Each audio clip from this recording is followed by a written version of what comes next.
સર્વને મહેશ્વરી સમાજને મારા ધર્માચાર અને નમસ્કાર। આજ રોજ માંડવી તાલુકા મહેશ્વરી સમાજની જનરલ સભા આજ બોલાવવામાં આવેલી અને વહીવટી પ્રક્રિયા પ્રમાણે તમામ એમની જાહેરાત આ તે કરી અને આજે લગભગ બધા જ માંડવી તાલુકાના જે ગામો છે જ્યાં મહેશ્વરી સમાજની વસ્તી છે એ તમામ મુખ્ય આગેવાન કાર્યકર્તાઓ આજે આ મિટિંગમાં એમણે હાજરી આપેલી હતી। આજે વિષય જે મુખ્ય હતા ત્રણ, એ પૈકી પ્રથમ જે અમારું જે વાર્ષિક જે હિસાબ અમારા જે પણ વર્ષ દરમિયાન જે કાર્ય થયેલા હોય એનો અહેવાલ અને લાયજા મધ્યે જે સમૂહલગ્ન કરવામાં આવેલું હતું એનો હિસાબ કિતાબ,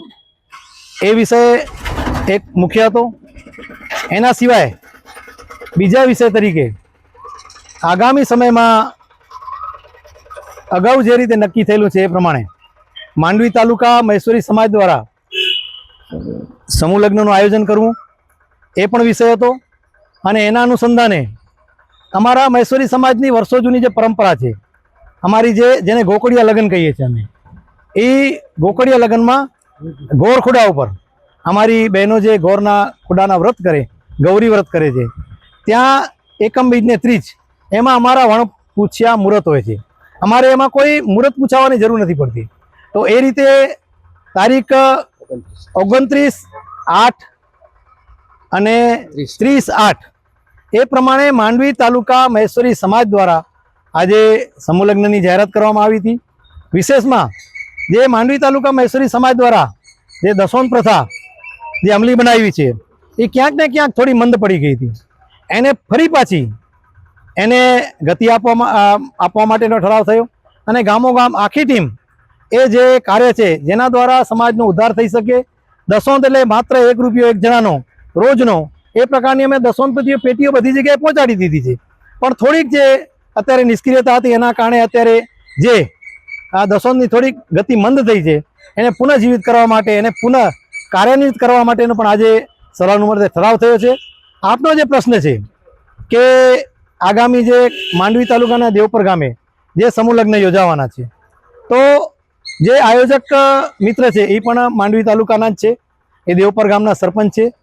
અને આજે મિટિંગમાં અહીંયા આવ્યા હતા। સમાજ દ્વારા એને ખૂબ સમજાવવામાં આવ્યા। સમાજે એને વિનંતી સાથે કીધું કે સમાજની જે એકતા છે એને આ તમારી જે કાર્યવાહી છે, તમારું જે આયોજન છે એના કારણે ક્યાંક ને ક્યાંક એને નુકસાન થઈ રહ્યું છે। અમે તમને વિનંતી કરીએ છીએ કે તમે કહો એ પ્રમાણે તમને એ સમૂહ લગ્ન સમિતિના અમે કન્વીનર બનાવીએ, પણ તમે જે સમૂહ લગ્ન જે અત્યારે આયોજન કરી રહ્યા છો, માંડવી તાલુકાનો જે ઠરાવ છે કે માંડવી તાલુકામાં માંડવી તાલુકા મહેશ્વરી સમાજ સિવાય કોઈ આયોજન ન કરે, એ ઠરાવને તમે એની સાથે બંધાયેલા રહો અને જે પણ તમે સમૂહ લગ્ન કર્યું છે એનું તમે અત્યારે મુલતવી રાખો અને સમાજ સાથે જોડાઈ જાઓ। ખૂબ બધા લોકોએ, જેટલા પણ આગેવાનોએ એમને ખૂબ સારી રીતે લાગણીપૂર્વક એમને જે ભાષામાં સમજાવવાના હતા એને સમજાવવાના ખૂબ પ્રયત્નો કર્યા, પણ ભાઈ કોઈ રીતે ટસના મસ ન થયા અને છેલ્લે સમાજને પણ એક જેને પડકાર કરી અને એમ કીધું કે હું સમૂહ લગ્ન કરીશ। જેમ અગાઉ મિટિંગમાં કચ્છ જિલ્લાની જે મિટિંગ અહીંયા માંડવીમાં હતી એને વલણથી એમણે આજે પણ વલણ અપનાવ્યું છે। તો આજ આપ મીડિયાના માધ્યમથી હું સમગ્ર કચ્છ જિલ્લાના મહેશ્વરી સમાજ અને અન્ય દાતાઓને વિનંતી કરું છું કે આ સમૂહ લગ્ન જે યોજાઈ રહ્યું છે એ સમાજ દેવપર ગામે જે યોજાઈ રહ્યું છે એ સમૂહ લગ્ન સમાજના જે નિયમ, બંધારણ અને ઠરાવની વિરુદ્ધ છે। વ્યક્તિ સાથે કોઈ વાંધો નથી, પણ એમણે જે આ ઠરાવ અને જે સમાજને તોડવાની કોશિશ કરી છે, કારણ કે જો સમાજને સુચારુ વ્યવસ્થામાં લાવવો હોય તેને બંધારણ એનું નક્કી થયેલા નિયમ પ્રમાણે દરેકને વર્તવું પડે અને આ ભાઈ કોઈ કાળે એમાં વર્તવા માંગતા નથી। અમે આપના માધ્યમથી એક વિનંતી કરું છું કે જેમણે પણ ફંડ આપ્યું છે, જે પણ મહેશ્વરી સમાજના જોડેલાઓ આ સમૂહ લગ્નમાં જોડાયા છે, એ પણ એમાંથી પોતાની જે નોંધણી છે એ રદ કરાવે અને સાથે સાથે જેમને પણ એમનાથી પણ પહેલાં એટલે ઓગસ્ટની 28 અને 29-30માં માંડવી તાલુકાના જે સમૂહ લગ્ન યોજાય છે એ સમૂહ લગ્નમાં આપ સર્વે એમાં જોડાઈ જાઓ